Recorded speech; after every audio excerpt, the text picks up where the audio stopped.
Assalamualaikum warahmatullahi wabarakatuh. Alhamdulillahilladzi khalaqas samawati wal ard wa ja'ala dhulumati wan nur. Asyhadu an la ilaha illallah wahdahu la syarikalah wa asyhadu anna Muhammadan abduhu wa rasuluh. Allahumma shalli wa sallim wa barik ala sayyidina Muhammad wa ala ali Muhammad fi kulli lamhatin wa nafasin bi adadi kulli ma'lumat. Bapak Ibu, anak-anakku sekalian, ceramah kita minggu lalu tuh banyak bolongnya, banyak yang kelewat. Jadi sekarang saya bawa catatan bahwa pointers supaya nggak kelupaan. Jadi kita akan ulang dengan cepat apa yang kemarin kita bahas. Bapak Ibu, jadi pertama kita membahas bahwa tarekat kita ini namanya tarekat Al-Fajariyah. Dia ambil dari Fajar Menyingsing yang membawa ajaran Islam yang lurus, akan mengantarkan orang untuk menjadi sayang Allah Ta'ala. Kedua, diambil dari nama guru yang saya terakhir, Mbah Fajar Ibrahim. Kemarin sudah saya sampaikan bahwa beliau adalah seorang pertapa dari Gunung Semeru. Yang saya belum bilang bahwa salah satu dari Autad, dari 4 orang Autad yang selalu ada di muka bumi. Ada 4 orang Autad di muka bumi. Autad itu pakunya bumi. Yang itulah bumi itu nggak goyang. Allah masih melihat dengan pandangan kasih sayang. Dan kita bersyukur kepada Allah Subhanahu wa Ta'ala. Ternyata 2 orang Autad itu ada di Indonesia. Satu ini Mbah kita, Mbah Fajar Ibrahim. Beliau kelahiran tahun 1434. Jadi usianya berarti tahun lebih, hampir 600. Ini sudah 600. 5 tahun yang lalu masih ada. Mungkin sekarang beliau sudah sedo. Biasanya mereka meninggal dunia pada usia 600 tahun. Digantikan oleh orang-orang yang baru. Mbah kita ini pun, Fajar Ibrahim, sudah ada yang menggantikan. Namanya Mbah Frigi. Cuma kita belum tahu sekarang beliau bertempat di mana. Apakah di Gunung Selamat? Kok banyak di atas gunung. Satu lagi saya tahu ada di Maroko, Fes. Ketika saya ke Fes, ketika saya ziarah ke Sidi Ahmad At-Tijani, di sana saya ada berita bahwa satu pembesar Autad ini ada di sini di atas gunung. Cuma ke satu saya nggak ada waktu, kedua juga tidak ingin lagi mengganggu kedamaian beliau. Insya Allah mudah-mudahan besok kita akan ketemu beliau di surganya Allah Subhanahu wa Ta'ala. Kita hormat kepada beliau semuanya. Satunya lagi ada di Mesir. Ini malah saya belum tahu. Ada di kota mana, ada di mana, itu saya belum tahu. Cuma tahu ada di Mesir. Jadi, apa itu tarekat? Kita bilang tadi pengajian saya pengajian tarekat. Tarekat adalah bagian dari ilmu yang diajarkan Nabi secara khusus. Jadi Nabi mengajarkan ilmu secara umum dan secara khusus. Secara umum adalah Al-Quran dan tercatat di dalam hadis. Hadis ada banyak sekali. Bukhari, Muslim, Abu Dawud, Tirmidzi, Nasai, Ahmad bin Hambal. Masih ada Baihaqi, Hakim, Ibnu Majah, Daruqutni. Sebanyak yang lain. Jumlahnya puluhan ribu. Mungkin ratus ribu. Dan yang khusus adalah yang beliau ajarkan hanya kepada beberapa sahabat utama. Yang saya tahu pasti adalah Abu Bakar As-Siddiq, sahabat Umar, dan sahabat Ali. Saya belum tahu yang lainnya. Nah, ilmu inilah yang beliau ajarkan secara khusus kepada para sahabat. Apa sih persisnya yang diajarkan itu? Itulah ilmu untuk orang naik derajatnya menjadi para wali Allah. Lalu kenapa tidak diajarkan secara terbuka aja? Terbuka aja ajar semua orang itu. Karena ilmu ini harus dibimbing oleh seorang mursyid. Mursyid itu apa? Mursyid itu guru pembimbing yang harus mengikuti perjalanan rohani muridnya. Para sahabat mursyidnya Rasulullah. Para tabi'in mursyidnya para sahabat. Terus seperti itu. Kenapa harus diikuti mursyid? Karena pada suatu titik, pada suatu perjalanan rohani, itu akan masuk ke dalam alam gaib. Kenapa masuk ke alam gaib? Karena Allah Maha Gaib. Tidak bisa didekati kecuali kita masuk ke alam gaib. Dan di sana ada jin dan ada malaikat. Tanpa bimbingan seorang mursyid, dia tidak bisa bedakan yang mana yang jin, yang mana malaikat. Hampir pasti 100% dia akan tertipu. Ini sudah datang ke murid-murid saya. Karena murid saya perempuan yang paling akhir, sebelumnya ada juga. Baru ikut saya mungkin sekitar 3 bulan. Saya kasih PR, kalau malam dia harus duduk kira-kira 3 jam, 3,5 jam. Kalau mulai jam 1, jam 4:30 subuh selesai. Saya suruh puasa. Tiba-tiba dia bilang ke saya, Kiai, tadi malam ada Nabi Khidir datang ke saya. Ya saya iya aja. Besoknya lagi bilang, Kiai, datang lagi Nabi Khidirnya, Kiai ngajarin ilmu laduni gitu. Ngajarin ilmu laduni. Besokannya saya bilang, udah Nabi Khidirnya itu udah saya ambil. Kalimat lain dan kalimat halus sudah saya bunuh. Kenapa harus dibunuh? Itu jin. Dan bukan jin yang taat kepada Allah Subhanahu wa taala. Kiai tahu dari mana itu jin? Nah, saya tahu yang asli. Tentunya saya tahu yang palsu. Saya tahu yang palsu karena saya tahu yang aslinya. Dibunuh itu untuk menunjukkan kepada yang lain. Jangan ganggu murid saya. Kamu ganggu murid saya, kamu tipu murid saya bunuh kamu. Ternyata setelah itu aman. Gak ada lagi yang datang ke dia buat bilang ngarang-ngarang. Kebanyakan akan ngarang-ngarang. Jadi kalau ada orang bilang, ketemu Nabi Khidir itu gampang. Pergi aja ke pinggir laut. Baca bacaan ini, bacaan itu. Yang datang itu bukan Nabi Khidir beneran, Nabi Khidir bohongan. Gitu. Itu jin yang ngaku-ngaku Nabi Khidir. Mereka tuh pinter, Masya Allah, pinter-pinter. Jin itu pinter-pinter. Mereka tahu ini, tahu itu, bisa ngajarin ini. Tahu. Luar biasa. Mengagumkan aja. Jadi tanpa bimbingan seorang mursyid, nyaris tidak mungkin seorang murid bisa sampai ke tangannya Nabi Khidir, nggak mungkin gitu. Harus dengan bimbingan seorang mursyid baru bisa sampai. Dan saya senang sudah ada murid yang sampai ke Nabi Khidir. Kalau ke Rasulullah sudah banyak yang sampai ke Rasulullah, alhamdulillah. Dan mana buktinya kalau Wahabi kan nanya mana buktinya Rasulullah mengajarkan ilmu-ilmu yang khusus tadi? Buktinya adalah keberadaan tarekat itu sendiri. Keberadaan tarekat itu menunjukkan bahwa Nabi pernah mengajarkan ilmu itu. Di seluruh dunia ada tarekat. Seluruh dunia. Dan uniknya itu apa? Serupa tapi tidak sama. Masing-masing dengan cara-cara yang berbeda, tapi tujuan akhirnya sama. Apa tujuan akhirnya? Tujuan akhirnya adalah untuk mencintai Allah. Pada saat kita cinta kepada Allah, Allah akan mencintai kita. Pada saat Allah mencintai kita, kata Allah, faiza kuntu sama'u ladzi yasma'u bihi. Kuntu sama'u ladzi yasma'u bihi. Akulah akan jadi pendengaran dan tidak mendengar. Wa yubasirul haji yubsiru bihi. Akulah jadi matanya dan tidak melihat. Itulah seperti cerita kita Sayyidina Umar tiba-tiba sedang khutbah, tiba-tiba ngomong ngatur pasukannya di Jordania. Pasukannya di Jordania kelihatan oleh Umar. Dia di Madinah. Dia lihat pasukannya sedang kejepit dan dia ngomong, ayo pasukan naik ke atas gunung. Itu pasukan dengar, dia ikutin suaranya Umar. Yang bingung adalah audiensnya. Ini Umar gila lagi khutbah tiba-tiba ngatur pasukan. Tapi tidak lama pasukan yang perang di Yordania kembali, mereka cerita. Pada posisi kepepet mereka dengar suaranya Umar. Karena Umar bicara dengan mulutnya Allah. Dia melihat dengan matanya Allah. Jadi semua target tarekat itu sampai kepada mencintai Allah. Supaya dengan mencintai Allah, Allah akan cinta kepada kita. Semuanya sama, caranya berbeda-beda. Jadi saya sendiri, guru saya yang pertama adalah pemegang tarekat Qadiriyah. Beliau adalah murid Mbah Khalil Bangkalan Madura. Kalau waktu saya ketemu beliau itu, saya baru umur 12 tahun, beliau mungkin sudah 100 tahun lebih umurnya. Karena beliau mengalami Gunung Krakatau meletus gitu. Guru saya yang kedua adalah pemegang tarekat Tijaniyah, Ahmad Tijani.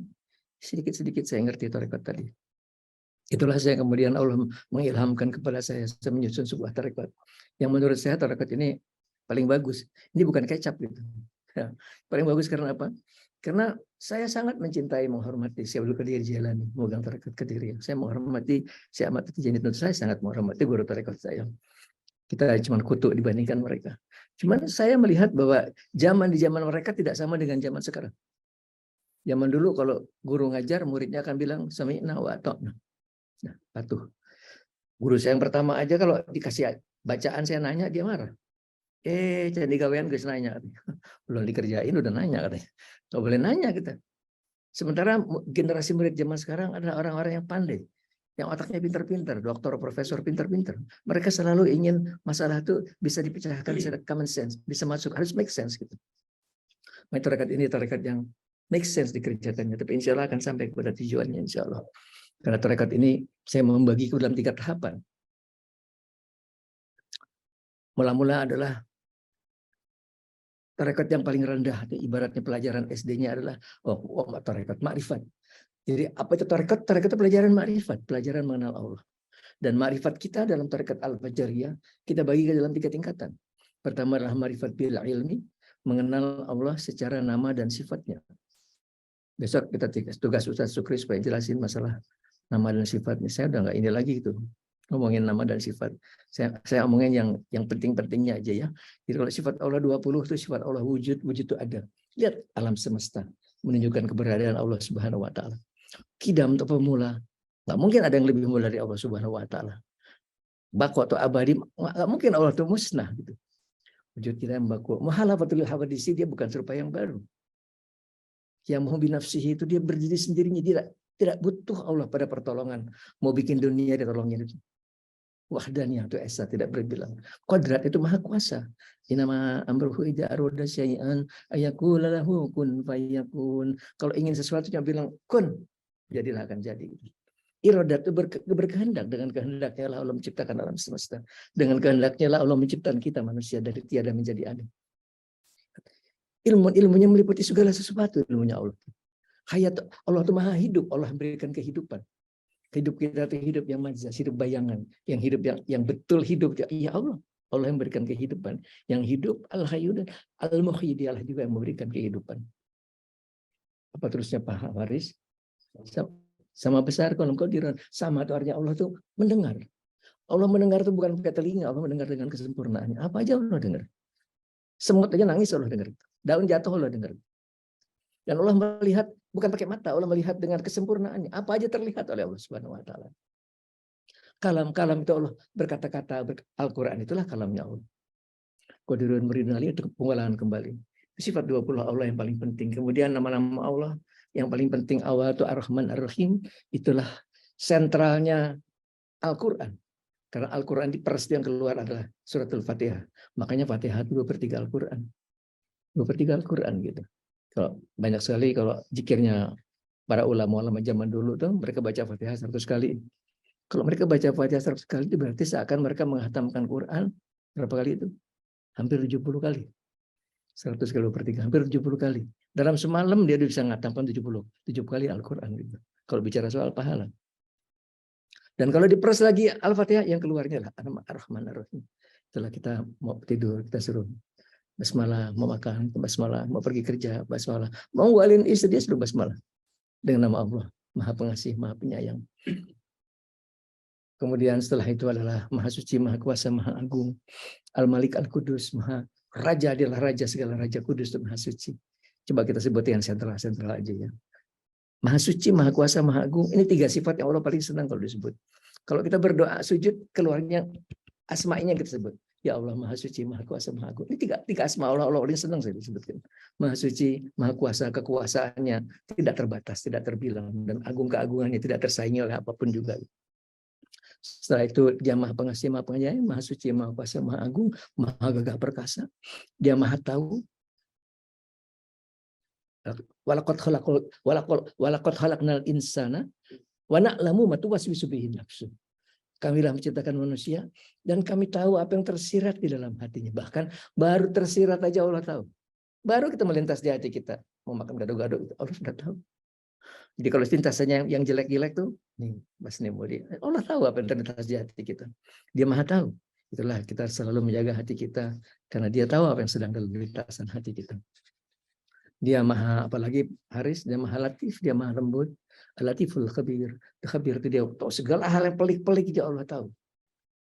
Apalagi Haris, dia Maha Pengampun. Berapapun dosa manusia, kalau minta ampun kepada Allah akan ampun. Betapa Allah sayang pada manusia. Sudah berbuat durhaka pun nggak langsung dihukum, dijamin aja dulu. Ditungguin sama minta ampun. Minta ampun diampuni. Sudah bersih kita Allah tahu. Betapa dia Maha Pengasih, Maha Penyayang. Apalagi yang paling penting, yang Maha Gagah Perkasa. Gak ada yang bisa ngelawan kegagah perkasaannya Allah Ta'ala. Apalagi Paris, coba ingatkan saya. Kudus sudah disebut tadi. Maha Kudus, Maha Suci. Maha Kudus. Maha Tinggi, Aliyul Azim. Azizul Hakim. Aziz mulia. Hakim itu bijaksana. Kebijaksanaan dia bijaksana. Dia kalau kita Allah berikan kita kebijaksanaan, kita akan bisa menempatkan sesuatu pada tempatnya gitu. Kalau orang anaknya diperkosa, dia nggak marah. Itu bukan bijaksana. Dia orang yang lemah gitu. Harus marah itu. Allah berikan marah itu sebagai alat untuk mempertahankan kehidupan. Tapi kalau orang nggak ada urusan marah terus itu juga salah juga gitu. Itu setan yang niup-niupkan ditiup-tiup hidungnya supaya dia jadi marah terus. Itu kita cerita tentang ketika Musa alaihissalam naik ke atas gunung, kemudian iblis bilang, Musa, kamulah Nabi Allah. Bilang dong sama Allah, hambanya iblis minta ampun. Waktu Musa naik ke atas gunung Tursina, kata Allah Ta'ala, Musa sampaikan amanah. Kata Musa, ya Allah, hamba mau iblis meminta ampun. Baik, saya ampunin. Tapi suruh dia sujud di kuburannya Adam. Turun dari gunung, kata iblis, gimana Musa? Udah saya sampaikan. Kata Allah, kamu akan diampunin asal kamu mau sujud di kuburannya Adam. Kata iblis, hidupnya saya nggak mau sujud, apalagi matinya katanya. Tapi Musa, kamu sudah berbuat kepada saya kasih kamu hadiah. Di antara hadiah pertama dia itu, kalau kamu lagi marah, kamu ingat-ingat mas saya. Sebab saya akan tiup-tiup hidung kamu supaya kamu tidak terkendali marahnya lagi katanya. Jadi kalau kita marah malah ingat mas setan. Baca auzubillahi minasyaitonirrajim. Ludah ke kiri 3 kali. Nabi yang ngajarin itu. Jangan ada ludahnya. Jangan aja. Kalau sudah begitu tetap masih marah, kata Nabi duduk di tanah. Kita nggak ngerti apa hubungan tanah dengan kita. Mungkin karena kita unsur tanah, marahnya keserap di tanah. Alam. Masih belum juga tuh tidur di tanah hari. Insya Allah akan marahnya akan hilang. Karena setan terus tiap orang supaya akhirnya apa? Akhirnya istrinya dibacok kepalanya, anaknya mau dibunuh. Sudah tidak berpikir secara akal sehat lagi. Begitu dia kerjakan dia nyesel gitu. Dia nyesel. Kenapa ya saya bunuh istri saya? Kenapa ya anak saya bacok kepalanya gitu? Karena setan, itulah setan. Jadi bijaksana itu akan menempatkan suatu pada tempatnya. Apalagi Malikul Salam Mukmin. Dia yang maha pemelihara. Dan bintang begitu banyak di langit, wah bermiliar, nggak ada yang tabrakan tuh, nggak ada yang tabrakan, terus berliara. Ini bumi muter aja terus. Coba kalau nggak muter, diem, disorot matahari, wow, panasnya naik terus 100, 200, 300, 400, semua air mendidih semuanya, musnah kehidupan. Coba terus oleh Allah dipelihara, diputer-puter. Besok Pak Supri aja suruh nyelesain 99 nama Allah, jadi jelaskan. Ini kayak zaman sekarang tuh nggak mau belajar sendiri soalnya. Padahal buka YouTube, buka Google aja keluar 99 nama Allah keluar. 20 sifat Allah keluar.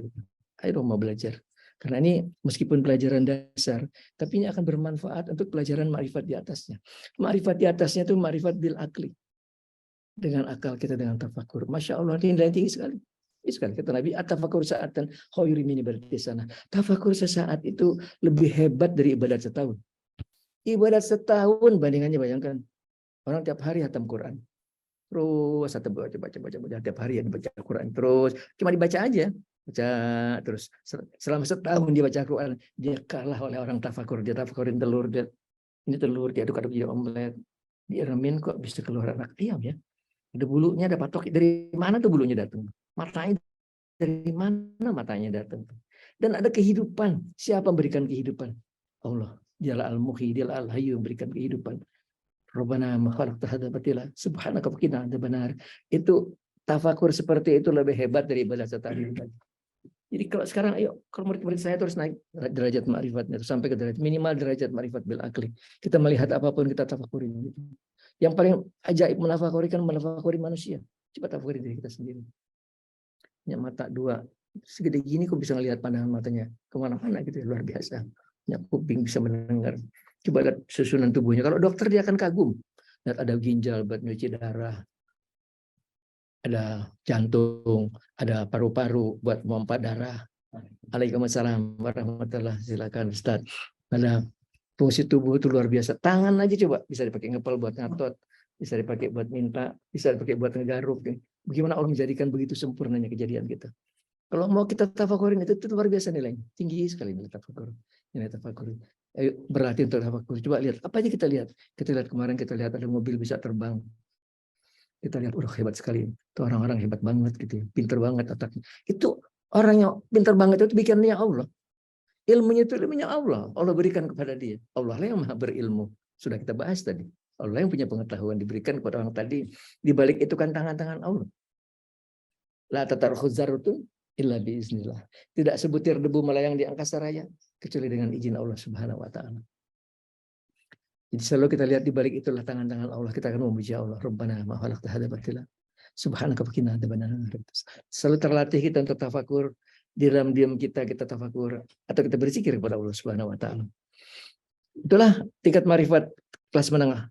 Kelas dasarnya tadi adalah kita kenal kepada Allah secara nama dan sifat. Pak Sukri saya kasih tugas, Ustadz besok minggu depan jelaskan mengenai masalah sifat 20 dan 99 nama Allah. Cepat aja jelaskan. Supaya orang punya pengetahuan terhadap sifat dan nama Allah. Jadi Kita naik kepada makrifat kedua adalah makrifat bil akli. Jadi dengan tafakur, terlatih selalu untuk tafakur. Otaknya selalu berpikir, selalu merenung di balik itu semua tangan-tangan Allah. Tangan-tangan Allah lah menjadikan semuanya tadi. Sementara puncak dari makrifat yang paling tinggi adalah makrifat bil qalbi. yakni makrifat dengan hati kita. Dengan konsep kata Nabi, manusia punya 4 mata, 2 di kepala, 2 di hati. Dengan 2 di kepala dia melihat indahnya alam semesta, dengan 2 di hati dia melihat ke alam gaib. Dia melihat dunia jin, dia melihat kerajaan Allah Subhanahu wa taala. Waalaikumsalam. Inilah tingkat marifat, puncaknya marifat.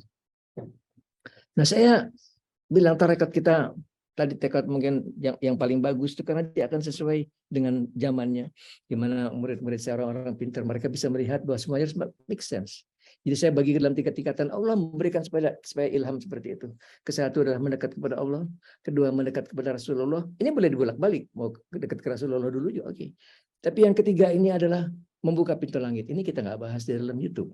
Kita nggak bahas dalam ceramah terbuka. Karena ini harus secara khusus. Tapi kalau mau ikutin yang dua ini, insya Allah sebegitu aja sudah lumayan. Pada waktu kita mulai berlatih mendekat kepada Allah. Apa yang dimulai konsep mendekat kepada Allah itu adalah kita membersihkan hati dari dosa dan penyakit hati. Karena apa? Karena Allah Maha Suci. Allah tidak bisa didekati hati yang belepotan penuh dosa. Hati belepotan penuh dosa itu tempat kumpulnya setan.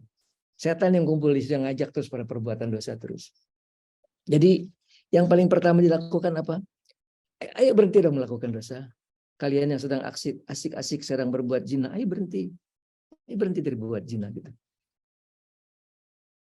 Jangan sampai nunggu mati kita akan menghadap ke dalam kemurkaan Allah. Urusan pipis aja tidak bersih dari taharah, pipis saja sudah menyebabkan siksa kubur. Apalagi urusan zina. Dan menjerit-jerit terus menjerit-jerit sampai yaumil kiamah. Kapan yaumil kiamah? Aduh, masih lama banget. Orang aja bilang sudah akhir zaman. Masih lama banget. Tandanya belum turun. Dajjal belum turun. Isa al-Masih belum turun. Imam Mahdi belum turun. Masih jauh banget gitu. Berarti dalam kubur lama sekali. Disiksa dalam kubur lama banget gitu. Ayo berhenti. Jangan memancing-mancing kemurkaan Allah. Dan zina itu kebagi dua pada intinya. Pertama adalah zina anggota tubuh kita, mata kita, kuping kita, dan yang paling besar dosanya hati kita. Hati yang merangsa apa tuh sedang menerawang memikirkan seakan-akan dia sedang melakukan perbuatan zina. Aduh, bayangin si ini, bayangin cantik banget gitu ya. Terus kalau dibuka bajunya bagaimana? Itu dosa seperti itu ngotorin hatinya keras sekali. Kencang sekali ngotorin hati kita. Ayo berhenti deh dosa seperti itu. Dosa kedua adalah dosa yang dalam kaitan dengan persetubuhan antara manusia, antara laki dan perempuan. Itu pun kebagi dua. Persetubuhan antara orang yang belum menikah, dua-duanya. Dan persetubuhan orang yang sudah menikah. Mungkin yang laki yang sudah menikah, mungkin yang perempuan sudah menikah, mungkin dua-duanya sudah menikah. Apa bedanya? Bedanya kalau mereka sudah menikah, yang perempuan itu dosanya bukan cuma kepada Allah. Dosanya kepada suaminya. Dia berbuat khianat kepada suaminya. Yang susah itu adalah meminta maaf kepada suaminya. Gimana caranya minta maaf kepada suaminya? Dan si laki pun gimana caranya minta maaf kepada suaminya? Jadi, aduh, saudaraku, kalau sedang asik kayak begini, please tinggalkan. Nggak ada cara lain, cuma tinggalkan atau halalkan. Tapi kalau bilang halalkan, istrinya pada marah semuanya ke saya. Padahal nggak ada jalan tengah, nggak ada jalan dua. Saya bicara soal sisi agama. Si agama cuma itu jalan keluarnya. Cuma dihalalkan atau ditinggalkan. Yang paling benar tinggalkan. Supaya istrinya nggak marah sama saya. Jangan diteruskan dalam perbuatan zina, please. Jangan diteruskan. Kalian yang sedang asik, sedang mabuk-mabuk, aduh, mabuk-mabuk itu juga, masya Allah, mabuk zina itu luar biasa besarnya dosanya kepada Allah Subhanahu Wa Taala. Dan saya tahu memang susah sekali, terutama masalah judi, susah sekali untuk meninggalkannya. Itu saya pernah orang datang ke saya, minta didoain, katanya saya nggak bisa meninggalkan perbuatan judi, kiai. Terus hati satu perempuan judi, sampai dia rumahnya ditinggalin sama digadekan, dijual. Luar biasa tuh judi itu. Itu ada caranya, saya ajarin caranya. Kalau mau berhenti dari judi itu caranya adalah kesatu dengan kita berpuasa. Puasa seminggu terus-terusan. Jangan makan barang yang berjiwa, jadi vegetarian. Seminggu kita jadi vegetarian. Kemudian selama seminggu itu kita zikir 3 kalimat sakti saya. Satunya hasbunallah wa ni'mal wakil, wa la haula wa la quwwata illa billahil azizil hakim. Satunya lagi hasbunallah wa ni'mal wakil, wa la haula wa la quwwata illa billahil aliyil azim. Satunya lagi hasbunallah wa ni'mal wakil wala hamla wala quwwata illa billahil qawiyil matin. Depannya sama, cuma ujungnya beda. Ujungnya satunya Azizul Hakim, satunya Aliyul Azim, satunya Qawiyul Matin. Seminggu aja. Tiap habis sholat fardu baca tuh 100 insya Allah kuat kita. Insya Allah kita menang lawan setan judi. Terus ngajakin kita berbuat maksiat terus kepada Allah Subhanahu wa taala. Ini nomor satu. Tinggalkan dulu perbuatan-perbuatan maksiat yang sedang kita kerjakan. Termasuk juga maksiat-maksiat dalam hubungan kita, dosa kita kepada sesama manusia. Yuk, tinggalkan perbuatan kita. Kalau kita masih durhaka pada orang tua, ayo perbaiki. Kalau orang tua masih hidup, minta maaf, minta ampun, cium kakinya. Kalau suami istri, sering sama-sama minta maaf. Supaya dimulai dengan kita ke depan, kita mau hidup yang bersih. Hidup yang tidak diliputi segala dosa. Ya, dosa itu kepada Allah adalah kita tidak melakukan kewajiban, zakat, salat, puasa, haji. Ini salat ini terutama saya minta perhatian khusus salat ini. Karena salat ini luar biasa. Kalau tinggalkan sekali meninggalkan sholat dengan sengaja itu dosa besar, kecap di hati kita. Dan sholat itu nomor satu adalah kita kerjakan harus segera mungkin. Di antara keutamaan sholat itu adalah kita kerjakan di awal waktu. Kenapa di awal waktu? Karena ke satu pintu langitnya terbuka. Kalau sudah sholat zuhur jam 2:30, ini namanya hakus sholat. Kamu cuma menunjuk sholatnya aja kata Nabi. Pintu langitnya udah ketutup. Dan yang kedua adalah di awal waktu menunjukkan kesungguhan kita. Dipanggil oleh Allah Ta'ala, kita datang gitu. Langsung datang. Allah sangat menghargai. Kalau bisa sebelum masuk waktu sholat, kita ada wudhu. Begitu azan, kita sudah siap untuk sholat. Sholat ini luar biasa. Dan nanti kemudian belajar sholat khusyuk. Tapi kalau ngikutin tarekat kata insya Allah begitu bisa menyelesaikan tahapan mendekat kepada Allah, sudah mulai merasakan kehadiran Allah di hati kita. Dan setelah hati kita bersih apa? Jaga terus tetap bersih. Tadi dosa kepada Allah dan dosa kepada manusia. Jangan berbuat aneh kepada manusia. Dan paling banyak bikin dosa itu kan mulut kita. Ini mulut kita ini luar biasa. Duh ya Allah, ya Allah. Terutama nomor satu adalah ghibah. Ghibah itu menghabiskan amal. Tadi malam kita zikir 3 jam duduk. Capek-capek. Pagi-pagi ngerasanya orang habis pahalanya. Pindah ke orang kita ghibahkan tadi. Jadi pelajaran pertama, ngikutin tarekat saya. Ayo tinggalkan ghibah. Jangan pernah berbuat ghibah. Jangan pernah ngomongin, bicara kejelekan orang lain. Malah kalau kata senior saya itu, ingat baik-baik, sing ora perlu diomong, ojo diomong katanya. Udah diem aja, nggak usah ngomong yang nggak ada perlunya. Supaya nggak kepleset ke dalam ghibah. Nggak kepleset ke dalam dusta, nggak kepleset ke dalam namimah. Tinggalkan semua perbuatan-perbuatan yang akan mengotori hati kita. Dan kemudian setelah salat itu nomor 2 adalah zakat. Hati-hati zakat itu ya Allah. Hati-hati zakat. Itu hampir ayat Quran kalau bicara salat selalu terkait dengan zakat. Aqimi shalah wa atu zakat. Selalu hubungannya selalu berdempet dia. Salat itu hubungannya kepada Allah, zakat itu hubungannya kepada manusia. Dan sekarang ini waktunya kita mengeluarkan harta kita untuk fakir miskin.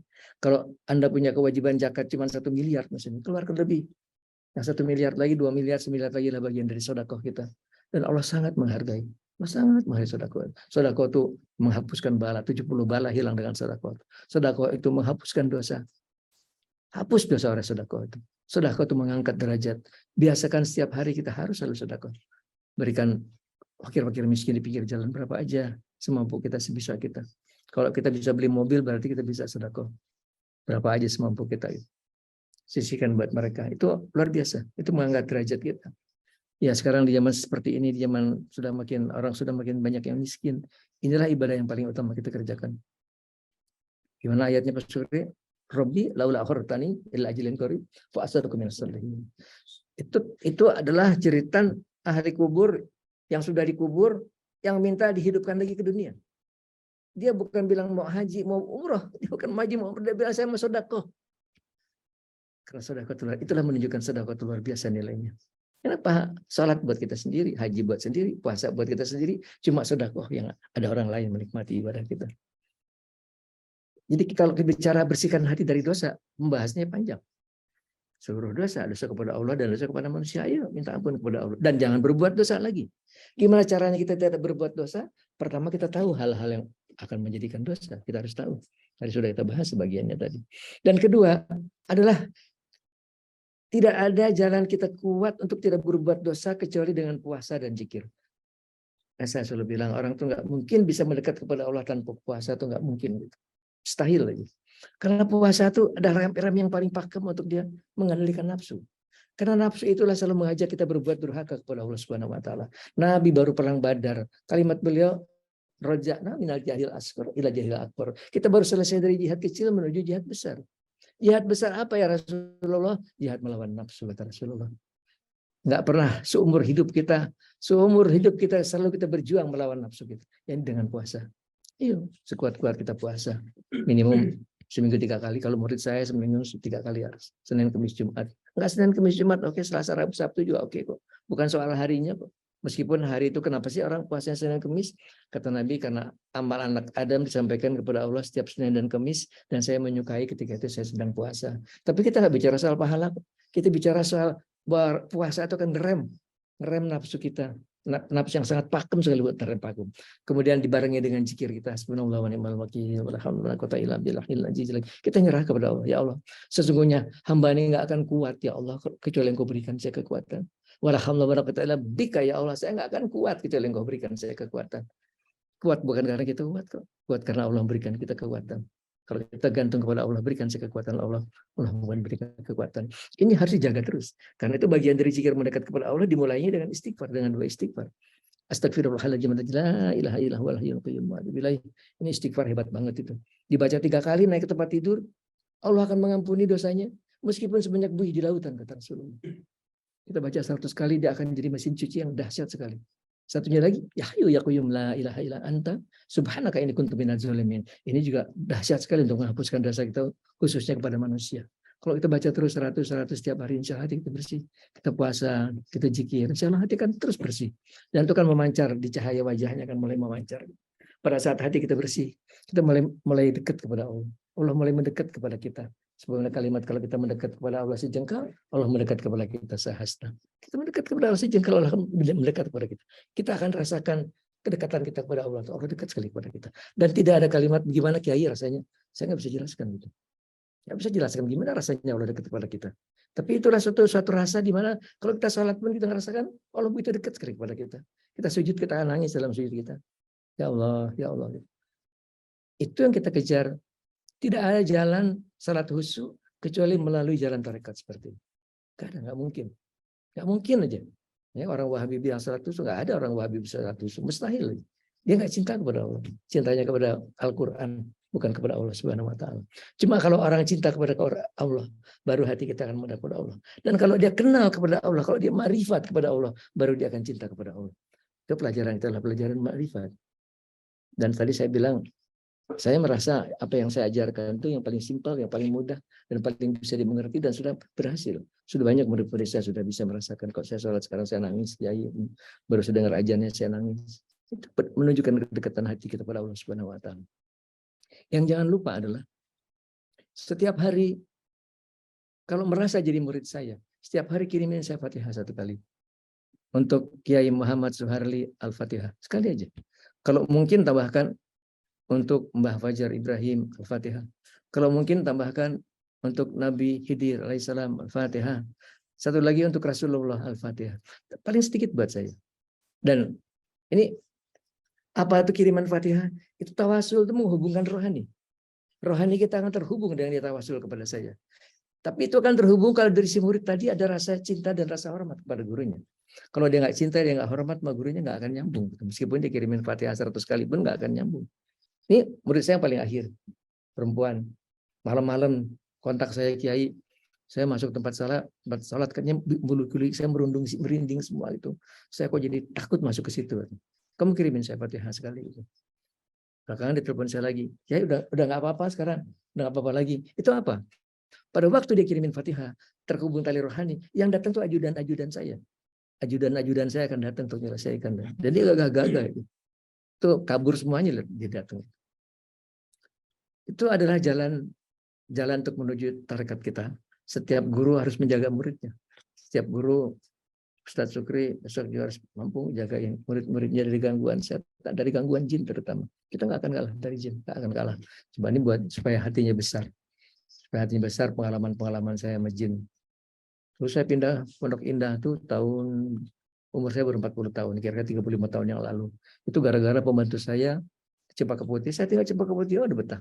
Dekat rumah sakit Islam, di situ ada supermarket kecil, kalau pagi kita jalan di situ, beli makanan-makanan, jalan kaki sembari jalan. Udah kita udah betah banget, tetangganya enak-enak, bagus-bagus. Tiba-tiba suatu hari, teman tuh saya gantung diri. Jadi malam-malam tuh jam 2 tuh anak saya kamarnya connecting door ke saya, nangis gitu. Si Mbak kok diem aja, Mbak diem aja. Saya buka, nggak ada si Mbaknya. Saya keluar, saya lihat kunci ke dapur, pintu ke dapur terkunci. Saya lihat pintu garasi terkunci. Saya lihat pintu keluar terkunci. Berarti si Mbak ada di arah dalam. Ada di mana dia nih? Itu rumah saya tuh kebagi dua, bagian depan, bagian belakang. Di tengah-tengahnya itu taman. Patio gitu dipakai terali-terali buat supaya maling nggak masuk. Dia nggak gantung di situ sih. Jadi saya tuh astagfirullahaladzim, saya teriak, saya keras sekali. Itu yang buat istri saya takut katanya. Jadi ternyata dia tuh pakai angkin, tahu angkin? Pakai jimat-jimat. Waktu saya periksa hadamnya itu jin. Jadi entah kenapa saya tuh sebelumnya kan di rumah saya jadi banyak jin.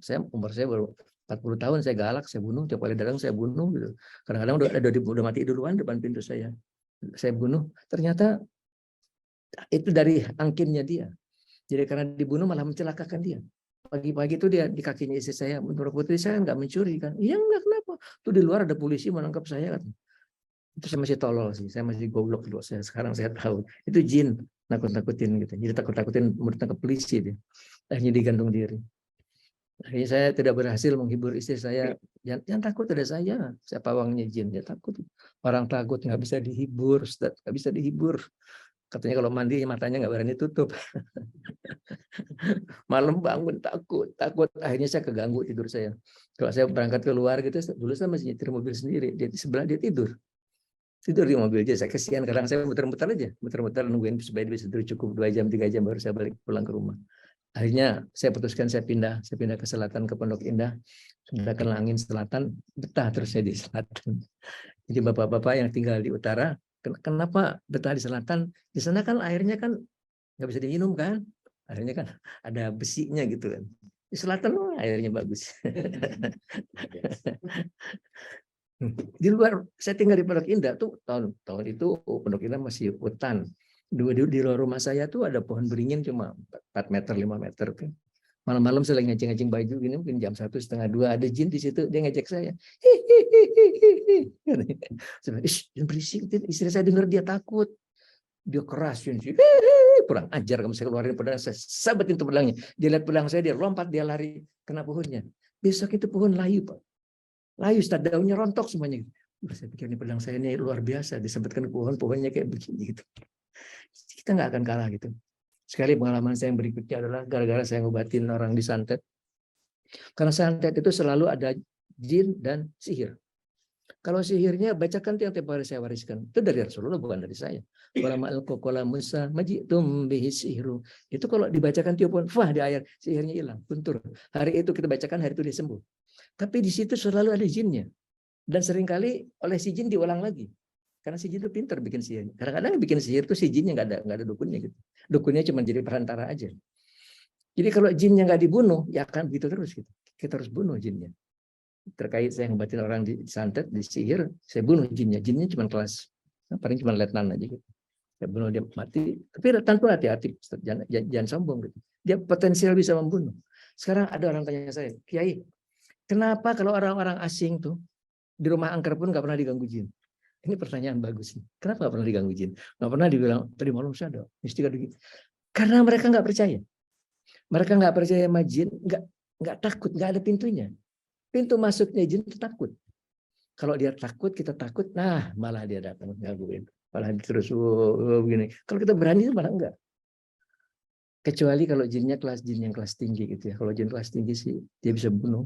Mau percaya dia punya kemampuan. Cuma untungnya kalau jin yang sudah jadi raja, coba kita bahas ilmu jin. Jin itu jumlahnya 9 kali manusia. Cuma sebagian kecil mereka tinggal di daratan. Kebanyakan tinggalnya di gunung. Hampir semua gunung itu ada masyarakat jinnya. Ada pemimpinnya, rajanya jin. Tapi itu kalau dihitung dari jumlah yang 9 kali manusia, kebanyakan mereka tinggal di lautan. Di lautan itulah mereka hidup berbangsa-bangsa, bernegara-negara dalam jumlah yang sangat banyak sekali. Saya nggak tertarik buat ngeliatin gitu. Ada berapa banyak banget. Yang terkenal itu Nyi Roro Kidul Selatan. Itu juga jago itu sakti. Itu entah kenapa selalu pemimpinnya perempuan, selalu perempuan. Tapi andai Andai saat syukur kita harus berhadapan dengan kita menang insya Allah. Karena apa? Karena kita punya Rasulullah. Kita punya Nabi. Gitu. Jadi balik ke cerita kita tadi, saya bunuh kelas letnannya. Datang ke saya balas dendam, mungkin kelas sudah mayor, kolonel. Gitu. Gagah. Gagah di pedang juga gagah. Saya bunuh lagi, datang lagi, Masya Allah, tuh rajanya diikuti oleh pasukan banyak banget gitu. Banyak kan. Teman-teman kita udah bisik, awas, hati-hati, dia udah bunuh 6 kiai itu. Dia udah bunuh 6 kiai, hati-hati. Jadi dari jauh sudah saya hunus pedang saya. Ayo, kalau kamu mau berantem sama saya ladenin. Gitu. Tapi begitu dia pedang kita, dia balik badan. Dia balik badan, dia kenal tuh pedang saya. Dia kenal tuh pedangnya Rasulullah. Dia berpikir juga kalau dia maju pun belum tentu dia menang gitu. Dia sih rasanya dia gagah gitu, sakti, dia petapa puluhan tahun. Tapi begitu lihat pedang itu di balik badan, dia balik gitu. Untuk menghibur bahwa kita nggak akan kalah insya Allah. Kalau saya lepas saya akan sampai ke tangan guru saya. Lepas dari guru saya akan sampai ke tangan yang lebih hidir. Dan itu penguasa lautan. Semua jin di lautan kenal lebih hidir itu. Jadi jangan takut. Jangan takut, kita maju terus. Jangan takut digangguin jin. Kirimin saya Fatihah. Insya Allah selesai urusannya dengan Fatihah. Ada wah saya juga gitu. Mau madu ke sebuah tempat, ada pertemuan, takut karena sana ada musuhnya yang membenci dia. Kirimin saya Fatihah sekali. Gitu. Sampai sana katanya malah orang itu nggak ada, katanya Kiai. Malah ngumpet-ngumpet, lihat saya lari, malah lari ngumpet-ngumpet gitu. Itu bukan saya, itu Allah Subhanahu Wa Taala yang melindungi. Itu saya bilang ajudan-ajudan saya, itulah bacaan-bacaan kita. Nah, di antaranya makanya semua murid saya, ayo amalkan ayat 5. Sekarang harus sudah mulai amalkan ayat 5. Kalau saya kasihkan ijazahnya, berarti saya kasihkan langsung jadi pedang duplikatnya. Saya kasihkan anak macannya. Kalau kalian baca dari buku, ada ayat 5. Wah, Rasulullah setiap hari baca ayat 5. Langsung baca ayat 5. Jadinya nggak tahu kapan gitu. Itu sama aja nanam pohon dari biji. Kalau saya kasihkan, nanam pohon dari cangkok. Jadi langsung. Langsung jadi, langsung di tangan sudah ada duplikatnya. Dan itu bisa, kalau ada jin jangan dibacakan ayat 5, bukan begitu. Rasakan di tangan kita ada pedang, kita sabetkan gitu. Kadang terasa kita waktu dia mati itu dia mengeluarkan energi panas, seperti kita ngerasa masuk ke dalam tungku. Kita merem gitu, kayak perasaan, rasakan di tangan kita ada pedang tadi. Itu pedang ayat 5. Sabetkan ke jinnya itu. Jinnya berupa ular di depan kita. Itu bisa kita sabetkan meskipun kita ada di Madinah, dia ada di Bandung. Kita merem, kita rasakan dia di Bandung. Ya ularnya ada di rumah tadi, di kepalanya orang. Kita sabetkan gitu. Ayo latihan kuasai. Sementara punya ayat 5 sudah alhamdulillah. Nanti mulai pakai ayat 7, ayat 15 terus pasang. Ayat 5, ayat 7, ayat 15. Itu di antara senjata-senjata kita untuk kita berhadapan dengan dunia seperti itu. Sampai nanti kita akan mulai mengamalkan syafi, mengamalkan hijib, itu pedang Nabi semua. Tapi ya sekarang kalau saya kasihkan pedang-pedang yang berat-berat, keangkat aja enggak kok. Keangkat aja enggak, buat apa dikasihkan? Ayo, rohani kita harus kuat untuk bisa angkat. Tadi dengan apa? Dengan zikir, dengan puasa. Hasbunallahu wa ni'mal wakil. Allah berikan kita kekuatan. Bukan karena kita kuat, karena Allah memberikan kita kekuatan. Jadi yang kita bahas barusan adalah kita mendekat kepada Allah. Mendekat kepada Allah dimulai dengan kita memohon ampun kepada Allah. Mulai berhentikan dulu perbuatan-perbuatan maksiat yang sering kita kerjakan. Jangan kerjakan lagi. Baik dosa kepada Allah maupun dosa kepada manusia. Stop semuanya. Kemudian kita mulai minta ampun kepada Allah. Setelah minta ampun kepada Allah, kemudian kita mulai mendekat kepada Allah di dalam puasa dan zikir. Supaya kita kuat tidak berbuat dosa. Supaya hati kita bersih terus. Kalau hati kita bersih terus. Dan kalau nanti dapat mimpi, cerita ke saya. Cerita ke saya. Karena mimpi itu apa? Kata Nabi, mimpi yang benar itu 1/46 kenabian. Dan itu diantaranya adalah kasih sayang Allah memperlihatkan tulisan di masa akan datang. Karena apa? Karena apapun yang terjadi di masa akan datang sudah tertulis. Manusia lahir ke dunia sudah tertulis semuanya. Dan rahmat kasih sayang Allah itu Allah memperlihatkan tulisan tadi. Bila orang cerita ke saya, Yai saya mimpi ketabrak mobil gitu. Saya tahu harus bagaimana gitu. Itu rahmat kasih sayang Allah, mereka kasih tahu kamu kan begini akan begini. Saya tahu. Kerjakan ini insya Allah aman aja. Seperti saya cerita, ada jemaah saya di Mekah tiba-tiba bilang, Kiai, tadi malam saya mimpi saya mimpi jadi pengantin. Tapi pengantin lakinya nggak ada, Kiai. Saya sendiri aja, yang rias saya tuh tante saya, bude yang udah meninggal semuanya. Waduh, itu artinya sederhana, gampang banget terjemahkannya. Itu dia akan meninggal dunia. Dalam waktu 40 hari sejak dia mimpi dia akan meninggal dunia. Tapi dia beruntung di situ ada saya dan beruntung dia ada di Mekah. Ibu nanti malam itu tawaf ya. Kita minta kepada Allah supaya dibatalkan, supaya Allah hapus tulisannya tadi, supaya berikan tambahan umurnya. Alhamdulillah, supaya berikan tambahan umurnya. Kalau Allah berikan isyarahnya, berarti Allah masih memberikan kesempatan untuk dirubah. Ayo rubah gitu. Maka itu kalau dapat mimpi, jangan diam, cerita ke saya. WA ke saya akan langsung respon, karena itu hal penting sekali. Hal yang penting sekali. Kita bisa terjemahkan arti dari mimpi tadi. Jadi kalau hati kita mulai bersih, mulai kita bisa melihat ke alam gaib itu melalui tabir-tabir mimpi. Allah memberikan mimpi-mimpi yang benar, dan dengan itu kemudian kita bisa berjalan ke depan dengan selamat, insya Allah.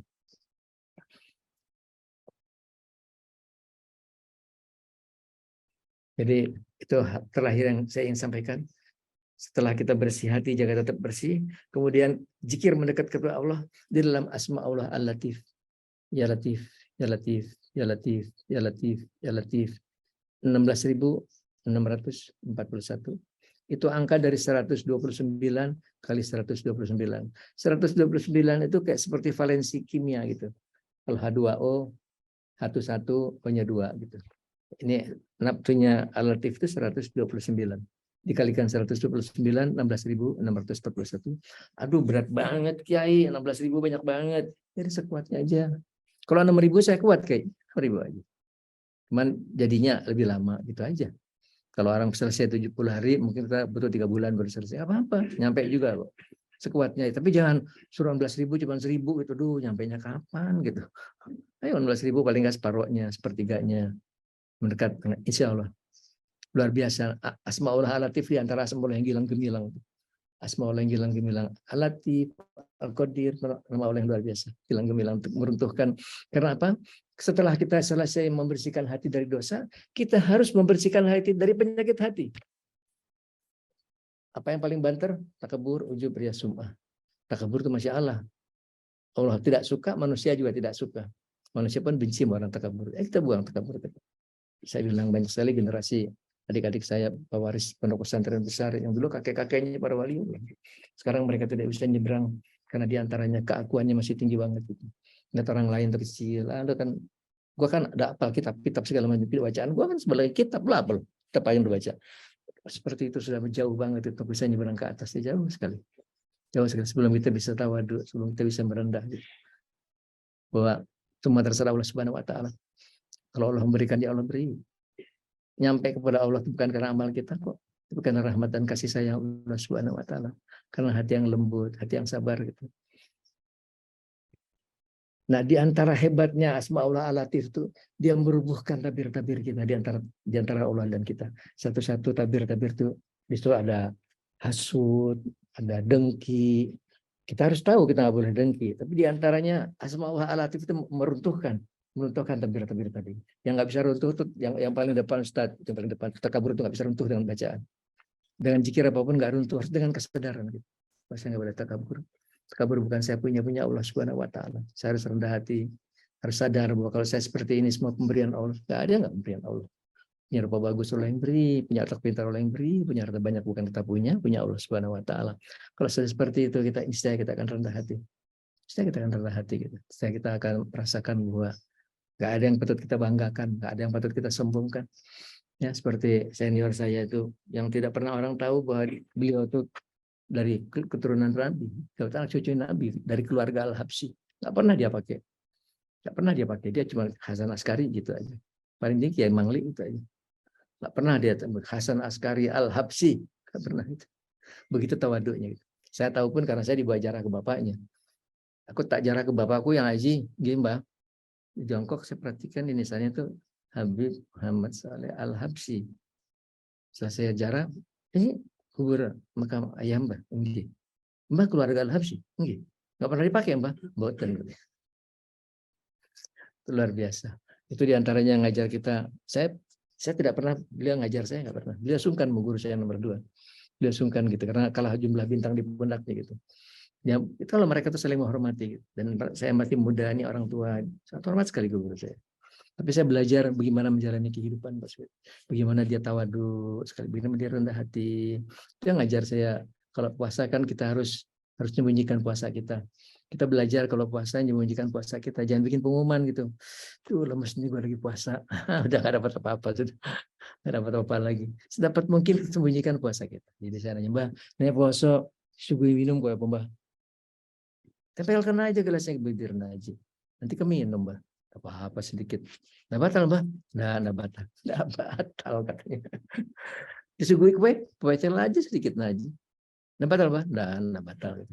Itu lain di niat soalnya. Soalnya dia tuh minum bukan mau minum, bukan mau makan, cuma menghormati tamunya aja, menghormati tuan rumahnya aja. Setelah itu dia puasa lagi. Tahu dari mana saya di puasa lagi? Dia nggak ngerokok. Gampang kalau ngenalin Mbah Mangli puasa apa enggak. Lihatnya kalau nggak ngerokok puasa. Kalau nggak puasa, rokoknya kayak kereta api. Di mobil aja ngerokok. Aku tak ngerokok aja. Di mobil yang ngerokok. Kalau nggak puasa hari nggak ngerokok. Oh lagi puasa sih Mbah. Tapi itu mereka bisa puasa hari ini, bukannya besok. Jadi puasa itu apa? Puasa itu kalau kita nggak kayak gitu, paling tidak harus belajar bisa merasakan laparnya puasa. Siapa orang puasa tidak merasa lapar, berarti dia nggak puasa. Berarti cuma mindahkan makan. Terus dia doa, ya Allah untuk puasa saya lapar. Kata Allah, mana kamu lapar? Kamu nggak lapar. Sahur makannya sebakul, aku lapar. Kita harus lapar. Boleh sahur kayak boleh silakan aja. Tapi pokoknya di waktu zuhur terasa lapar. Itu benar puasanya. Di waktu itulah kita berdoa untuk engkau saya puasa ya Allah.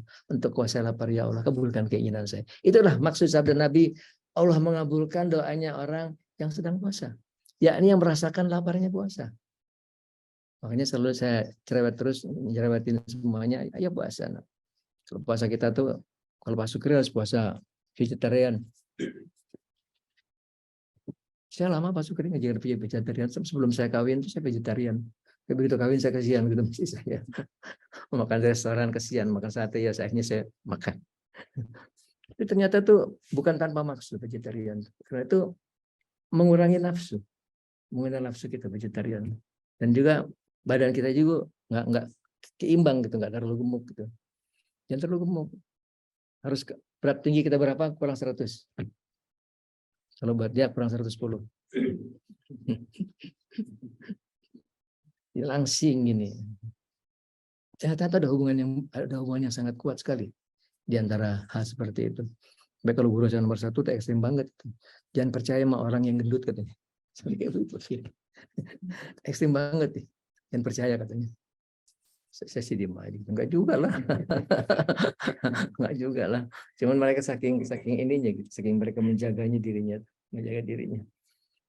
Ya, barangkali sekarang sudah lebih lengkap daripada minggu lalu. Ya, Pak Haris lebih lengkap ya. Apalagi yang belum saya sampaikan. Tadi kita bagi ke dalam makrifat bil ilmi, mengenal Allah secara nama dan sifat. Minggu depan Pak Supri akan membahas masalah nama dan sifat. Di atas makrifat kita dengan akli, dengan tafakur. Tafakur, latihan tafakur. Dan puncaknya adalah makrifat kita dengan hati kita. Kita bersihkan hati kita dari dosa, bersihkan hati dari penyakit hati kita akan cemerlang sekali. Begitu hati bersih, kita mulai melihat simbol-simbol alam malakut melalui mimpi. Ceritain ke saya mimpinya. Saya bisa terjemahkan insya Allah. Dan mulai kita akan mendekat kepada Allah. Kita akan merasakan kedekatan Allah. Kalau hatinya belepotan, nggak mungkin bisa merasakan kedekatan kepada Allah. Mustahil. Mustahil. Allah Maha Suci, tidak bisa mendekati hati yang tidak suci. Bersihkan hati kita suci, bersih dari dosa, dari penyakit hati. Otomatis kita akan merasakan kedekatan kepada Allah tadi. Tinggal dijaga terus, jaga supaya bersih terus. Kemudian mendekat kepada Allah di dalam zikir. Sementara ada al-latif. Dan salawat pun jangan ditinggal. Jadi orang tanya saya, Kiai, amal apa yang harus saya kerjakan setiap hari yang nggak boleh lepas? Nomor 1 ada istighfar, saya bilang itu. Nomor 2 salawat. Salawat itu luar biasa. Salawat itu andai kata tidak ada pahala di dalam salawat pun kita harus salawat. Karena itu perintah Allah dalam Al-Quran. Innallaha wa malaikatahu yusholluna 'alan nabi. Ya ayyuhalladzina amanu shollu 'alaihi wa sallimu taslima. Allah dan malaikat bersalawat untuk Nabi. Allah merintahkan kita, ayo kalian pun harus salawat dan salam. Kalau nggak ada pahalanya pun kita harus salawat. Apalagi pahalanya luar biasa. Dibaca sekali Allah balas 10 kali. Dibaca 100 kali Allah mengabulkan 100 keinginan kita. 30 untuk urusan dunia, 70 untuk akhirat. Kata Nabi lagi, sedekat-dekat hambaku di hari akhir yang paling banyak salawat kepada saya. Jadi kalau kita target salawat berapa banyak ya? Targetnya 1000. Yang paling pendek aja, Allahumma sholli wa sallim ala sayyidina Muhammad, dan segitu aja. Harus pakai salam. Kalau salawat nggak pakai salam itu berarti tidak memenuhi perintah Nabi sallallahu alaihi wasallam tasliman. Disuruhnya pun salawat dan salam gitu. Allahumma sholli wa sallim ala Muhammad. Dah segitu aja 1000. Tapi dengan hati penuh kecintaan kepada Nabi. Tapi lama-lama insya Allah kecintaan akan timbul di hati kita. Cinta kepada Rasulullah. Kita dengar namanya aja kita sudah hampir meneteskan air mata gitu. Saking kita, aduh kita kepengen betul dekat beliau. Insya Allah kita akan di dekat beliau, Ustaz. Insya Allah. Cuman beliau tuh adanya di surga Firdaus. Dan kita doa kita apa? Allahumma anta salam wa minka salam, ujungnya wa adkhilnal jannata darussalam. Kita cuma minta masukkan saya dalam surga Darussalam. Enggak berani minta adkhilnal jannata firdaus. Tapi saya sudah punya jaminan. Itu guru yang terakhir Mbak Fajar. Kamu dan seluruh murid kamu akan sama-sama saya di akhirat. Itu janjinya beliau. Beliau tuh punya hak syafaat. Jangan bilang ya Allah, ini anak-anak saya semuanya izinkan saya bawa dia masuk ke dalam surga Firdaus. Kita akan ketemu Rasulullah di situ. Itulah hubungan tali murid dan guru itu adanya di situ. Saya sih nggak minta murid saya harus menghormati saya, mencintai saya. Tapi dari sisi dia, cuma itulah jalan dia untuk bisa ke bawah tadi ke bawah Mbah Fajar masuk ke dalam surga Firdaus. Itu Mbah Fajar itu sahabatnya Allah, sahabatnya Rasulullah. Kalau berderet itu diantara, kalau dalam istilah kelihatan berderetnya diantara para sahabat Nabi. Ada orang yang mimpi ke saya, mimpinya kiai. Tadinya saya tuh punya pikiran jelek Mbah Fajar. Karena ada orang yang bilang Mbah Fajar cuma penipu aja gitu. Ada kiai yang bilang Mbah Fajar cuma penipu gitu. Sampai hati saya bimbang, ragu. Sampai saya diperlihatkan, katanya tiba-tiba saya melihat di Ka'bah. Itu di Ka'bah tuh berderet para sahabat Nabi dan di situ ada Mbah Fajar. Tiba-tiba Mbah Fajar manggil saya, sini. Mau masuk ke Ka'bah. Dia bukakan pintu Ka'bah dan saya bisa masuk. Orang bisa bukakan pintu Ka'bah itu bukan orang sembarangan. Sebab itu simbol untuk kita masuk ke dalam rumahnya Allah. Dia bisa menyampaikan kita untuk kita sampai kepada Allah Subhanahu wa taala. Karena tabir yang paling ujung, Ustaz Sukri, itu tabir yang tidak bisa dibuka oleh kekuatan apapun. Tidak ada ikhtiar bisa membuka tabir yang paling ujung. Kalau terbuka tabir itu, dia akan bisa seperti Mbah Kiai Mangli, jalan kaki dia sampai di Mekah. Dia lihat ada Mbak Dini ya.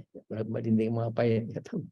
Tapi itu pintu paling ujung, itu pintu yang tidak bisa dibuka dengan ikhtiar apapun. Itu hak Allah Subhanahu wa taala untuk bukakan. Tapi guru-guru kita yang punya derajat-derajat yang khusus, dia bisa bukakan. Minta kepada Allah, saya bukakan ya Allah gitu.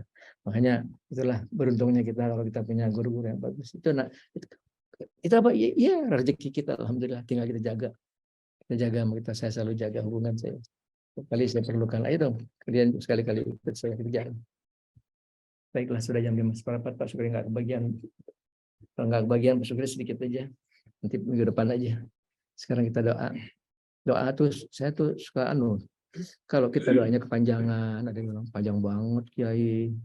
Kependekan. Ya, Kiai lagi asik-asiknya zikir, itu pendek banget. Karena apa? Karena audiens kita berbeda-beda.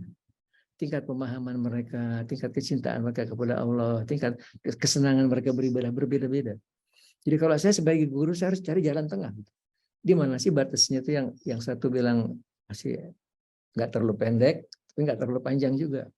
Ila hadratin Nabi Mustafa Rasulullah sallallahu Muhammadin sallallahu alaihi wasallam wa alihi wa sahbihi wa ajwajihi wa dzurriyyatihi wa ahli baitihi wa Abu Ja'far Ibrahim sallallahu al-Fatihah. Auzubillahi minasyaitonir rajim. Bismillahirrahmanirrahim. Alhamdulillahirabbil alamin. Arrahmanir rahim. Maliki yaumiddin. Iyyaka na'budu wa iyyaka nasta'in. Ihdinas siratal mustaqim. Siratal ladzina an'amta 'alaihim ghairil maghdubi 'alaihim waladdallin. Ila hadur Adam alaihissalam wa min Hawa wa nabiyina Idris wa Nuh wa Salih alaihissalam wa Ibrahim alaihissalam wa Lut alaihissalam wa Ismail alaihissalam wa Ishaq alaihissalam wa Yaqub alaihissalam wa Yusuf alaihissalam wa Ayyub alaihissalam wa Syuaib alaihissalam wa Zulkifli alaihissalam wa Musa alaihissalam wa Harun alaihissalam wa Daud alaihissalam wa Sulaiman alaihissalam wa Ilyas alaihissalam wa Yunus alaihissalam wa Zakaria wa Yahya alaihissalam wa Isa alaihissalam Syamil alaihissalam wa Luqmanul Hakim alaihissalam wa Hadur Hidir alaihissalam. Assalamualaikum ya Allah. Assalamualaikum ya Allah warahmatullahi wabarakatuh. Bismillah taala. Surkul barakah wa syafa'ah wal karamah wal ijazah wa sa'aman syalhum al-Fatihah. Alhamdulillahi minasyaitonir rajim. Bismillahirrahmanirrahim. Alhamdulillahirabbil alamin. Arrahmanir rahim. Maliki yaumiddin. Iyyaka na'budu wa iyyaka nasta'in. Ihdinas siratal mustaqim. Siratal ladzina an'amta 'alaihim ghairil maghdubi 'alaihim waladdallin. وروح جميع أولياء الله تعالى من مشرق الأرض إلى مغربها في بارها وبحرها من يمينها إلى شمالها khususan ila hadrati sayyidina Maulana Muhyiddin Abdul Qadir Jailani wa Syabil Qasim Junaid al-Baghdadi wa Syekh Wais Qarni wa Syekh Junaidi an-Naqsabandi wa Samat al-Badawi wa Samat al-Rifai wa Samat al-Buni wa Samat al-Tizani wa Syekh Ibrahim Ibrahim al-Hawas wa Ibrahim al-Rozani wa Syekh Jafar al-Siddiq wa Syekh Bayazid al-Bustami wa Syekh Yusuf al-Hamdani wa Syekh Bilastul al-Qani wa Syekh Maruf al-Qurhi wa Syekh Siri al-Qati wa Syekh Habibil Azami wa Taifati Safiya wa Sulihim wa Furuhim wa Hibaitihim. Assalamualaikum ya Allah warahmatullahi wabarakatuh. Bismillahi ta'ala. Serukul barokah syafa'ah wal karamah wal ijabah majalum al-Fatihah. Alhamdulillahi minas syaitonir rajim. Bismillahirrahmanirrahim. Alhamdulillahirabbil alamin. Arrahmanirrahim maliki yaumiddin. Iyyaka na'budu wa iyyaka nasta'in. Ihdinas siratal mustaqim. Siratal ladzina an'amta 'alaihim ghairil maghdubi 'alaihim waladdallin. Sunan Hadrat yang Syekh Jumadil Kubro, Sunan Gresik, Maulana Maghribi, Maulana Ishaq, Wailar Wayang Sunan Ampel Denta, Sunan Giri, Sanal Yakin, Sunan Bonang, Sunan Darajat, Sunan Kalijaga, Sunan Muria, Sunan Kudus, Syekh Jafar Sodik, Sunan Gunung Jati, Sarif Kamil, Gunung Sumbung, Cirebon. Assalamualaikum ya Allah warahmatullahi wabarakatuh. Biiznillah ta'ala, Sirkul Barokah, Syafa'amul Karamah, wal Izah, Bismillahirrahmanirrahim, Al-Fatihah. Namuzubillahi minas syaitonir rajim. Bismillahirrahmanirrahim. Alhamdulillahi Rabbil alamin arrahmanirrahim maliki yaumiddin iyyaka na'budu wa iyyaka nasta'in ihdinas siratal mustaqim siratal ladzina an'amta 'alaihim ghairil maghdubi 'alaihim waladdallin. Khususan rahim Mbah Fajar Ibrahim bin Salimin Al-Fatihah. A'udzubillahi minasyaitonir rajim. Bismillahirrahmanirrahim. Alhamdulillahirabbil alamin. Arrahmanirrahim maliki yaumiddin. Iyyaka na'budu wa iyyaka nasta'in ihdinas siratal mustaqim. Siratal ladzina an'amta 'alaihim ghairil maghdubi 'alaihim waladdallin. Amin. Bismillahirrahmanirrahim. Qul huwallahu ahad. Allahus samad. Lam yalid wa lam yulad wa lam yakul lahu kufuwan ahad. Bismillahirrahmanirrahim. Qul huwallahu ahad. Allahus samad. Lam yalid wa lam yulad wa lam yakul lahu kufuwan ahad. Bismillahirrahmanirrahim. Qul huwallahu ahad. Allahus samad. Lam yalid wa lam yulad wa lam yakul lahu kufuwan ahad. Bismillahirrahmanirrahim. Qul a'udzu birabbil falaq min syarri ma khalaq wa min syarri ghasiqin idza waqab wa min syarri nafasati fil 'uqad wa min syarri hasidin idza hasad. Bismillahirrahmanirrahim.